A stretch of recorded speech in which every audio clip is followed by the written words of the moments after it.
Mother's Day উপলক্ষে মই আৰু ভণ্টি মিলি মাক থুলমূলকৈ ছাৰপ্ৰাইজ দিলোঁ। হেল্ল' এভৰিৱান, ইটছ মি আফছানা।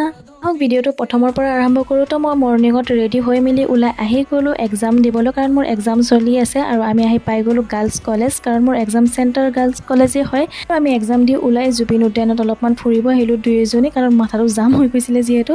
তো লাঞ্চৰ টাইম হৈ গ'ল আৰু মোৰ ভেজ থালি ফেভৰেট, ভাবিলোঁ এই সুবিধা আৰু নাপাওঁ, খায়ে যাওঁ আজি। তো খাই মেলি পেলাই আকৌ আমি শিশু উদ্যানত আহিলোঁ। আৰু গাইছ ইয়াত আহি পেলাই বহুতেই ইমান মহে কামুৰিছে নহয়, ভাবিলোঁ আৰু ইয়াত বহি থাকি লাভ নাই, ঘৰলৈ যাওঁগৈ মহৰ কামোৰ খোৱাতকৈ। পিছত মই ঘৰত আহিয়ে গম পালোঁ আজি মাদাৰ্ছ ডে বুলি।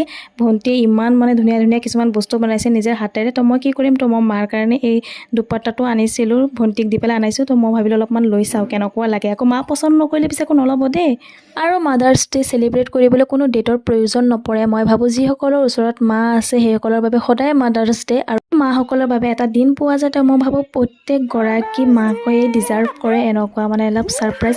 জৰুৰী নহয় যে কিবা ডাঙৰ কিবা দিয়া। আৰু মোৰ মা চাইছেনে এইখিনি চাই মেলি ইমান বেছি হেপ্পী হৈ গৈছে। তো মই ভাবোঁ প্ৰত্যেকে অলপকৈ এনেকুৱা সৰু সৰু ডে'বোৰ চেলিব্ৰেট কৰিব, পিছত চাবচোন মাসকল কিমান বেছি হেপ্পী হৈছে। আৰু মই ভাবোঁ ভেলেণ্টাইন্স ডে যদি চেলিব্ৰেট কৰোঁতে কোনো ধৰণৰ লাজ নকৰে, তেনেহ'লে মাদাৰ্ছ ডে চেলিব্ৰেট কৰোঁতে কোনো ধৰণৰ লাজ কৰিবলগীয়া কোনো কথা নাই। পিছে এইবোৰ শেষ কৰি মই আকৌ মোৰ কামত লাগি গ'লোঁ, যিহেতু এক্সাম চলি আছে। তো ময়ো পঢ়িব বহি গ'লোঁ, আৰু ভণ্টি দুজনী আহিছে আৰু ভাইটিও আহিছে, সিহঁতক অলপ পঢ়াত সহায় কৰিব লাগে।